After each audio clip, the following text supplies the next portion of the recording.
कुछ यूं है कि एक ब्राह्मण को कहीं से यजमानी में एक भैंस मिली। उसे लेकर वह घर की ओर रवाना हुआ।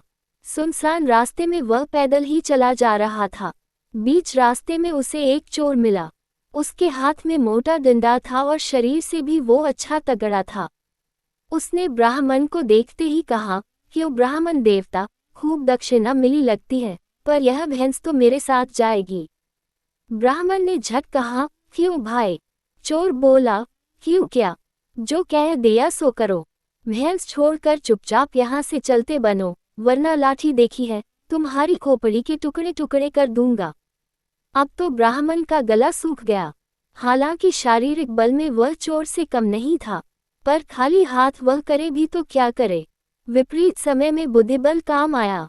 ब्राह्मण बोला, ठीक है भाई, भैंस भले ही ले लो, पर ब्राह्मण की चीज यो छीन लेने से तुम्हें पाप लगेगा।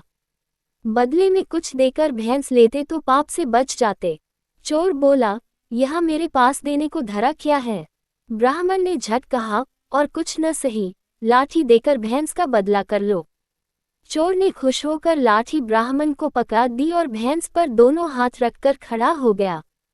तभी ब्राह्मण कड़क कर बोला, चल हट भैंस के पास से, नहीं तो अभी खोपड़ी दो होती है।